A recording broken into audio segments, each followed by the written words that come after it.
Bonjour, alors aujourd'hui j'aimerais bien partager avec vous les différentes définitions que l'on peut trouver dans le monde du guérisseur. En effet, qu'est-ce qu'un guérisseur, un magnétiseur, un barreur de feu? Est-ce qu'ils font tous la même chose? Est-ce qu'il y a différents degrés? Alors nous allons voir ça ensemble.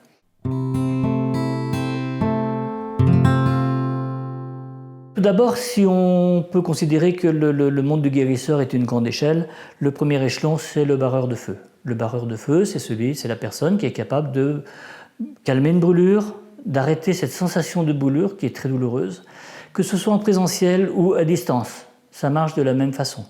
Et la distance, que ce soit mon voisin, quelqu'un du village d'à côté ou quelqu'un qui est à l'autre bout de la terre, ça fonctionne exactement de la même chose. Ce n'est pas une question de puissance, c'est comme ça. On ne sait pas comment ça marche, mais ça marche très bien. Ce sont des brûlures soit du quotidien, soit des brûlures dues au rayon de la radiothérapie. Après, à l'échelon supérieur, si je peux m'exprimer ainsi, au deuxième échelon, on va dire dans l'échelle du monde du guérisseur, nous avons le leveur de mots. Le leveur de mots, c'est la personne qui, comme le barreur de feu, va enlever une douleur, mais simplement ça ne sera pas qu'une douleur de feu, ça pourrait être une entorse, une rage de dents, des maux de tête, bon, etc., etc. Plusieurs formes de douleur. Ça, c'est pour le leveur de mots. Ensuite, si on continue dans l'échelle, là on va trouver le magnétiseur. Le magnétiseur, il est automatiquement barreur de feu et leveur de mots, puisqu'on monte dans l'échelon. Et lui, il est capable de faire des séances beaucoup plus longues, des séances qui peuvent faire jusqu'à 3/4 d'heure, hein, facilement. Où là, on remet tout en place énergétiquement. Donc on va toucher d'autres problématiques, d'autres pathologies. On va aller beaucoup plus loin, beaucoup plus loin. Et le magnétiseur peut agir également à distance. Il est capable de faire des séances à distance qui correspondent pratiquement, peut-être pas tout à fait, mais pratiquement à des séances en présentiel. Énergiser une personne à distance. Un petit peu à part, on trouve le rebouteux. Alors le rebouteux, c'est souvent très mal employé ce terme. Le rebouteux, c'est celui qui à la base remettait bout à bout. Bout à bout.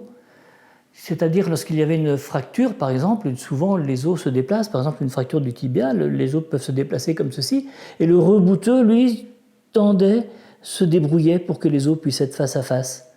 Bon, maintenant, le rebouteux ne fait pas ça, la chirurgie fait ça beaucoup mieux, ils sont très au point. Mais le rebouteux continue d'exister, le rebouteux il s'avère très bon, il est plus dans le physique que le magnétiseur, il sera très bon sur des entorses, des sciatiques, des choses comme ça, pour remettre en place en fait. Toutes les techniques du reboutement ont été utilisées ou sont utilisées par les ostéopathes, même si certains s'en défendent. Quand on regarde ce que faisaient les rebouteux, franchement, pour moi, c'est l'ancêtre de l'ostéopathe. Encore un petit peu à part, nous avons le géobiologue. Le géobiologue, lui, c'est celui qui va s'occuper des maisons, qui va s'occuper des appartements, des terrains qui ne vibrent pas bien ou ne se sentent pas bien à l'intérieur.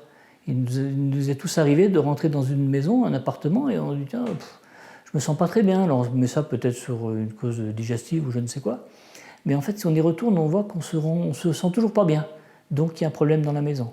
Voilà. Et il y a des immeubles carrément où on voit des problématiques et sur t'as plusieurs personnes, le voisin du dessous, le voisin du dessus, ils ont tous la même problématique, même pathologie. Ils ont développé quelque chose.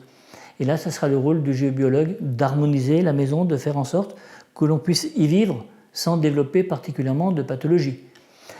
Ensuite, nous avons le guérisseur, tout en haut de l'échelle. Alors, le guérisseur, lui, regroupe tout ça, tout ce qu'on vient de voir, c'est-à-dire le coupeur de feu, le leveur de mots, le magnétiseur, le rebouteux, le géobiologue, et en plus, il va utiliser, on va dire, le magnétisme quand même, il va représenter 70% de ses attributions, mais il aura en plus un accompagnement, il connaît la nutrition, il connaît quand même un minimum de naturopathie, il pourra accompagner la personne. Voilà. Voilà la définition que l'on peut faire de tout ce monde merveilleux du guérisseur, que nous ne connaissons pas tous et nous avons trop souvent tendance à tout mélanger. Voilà.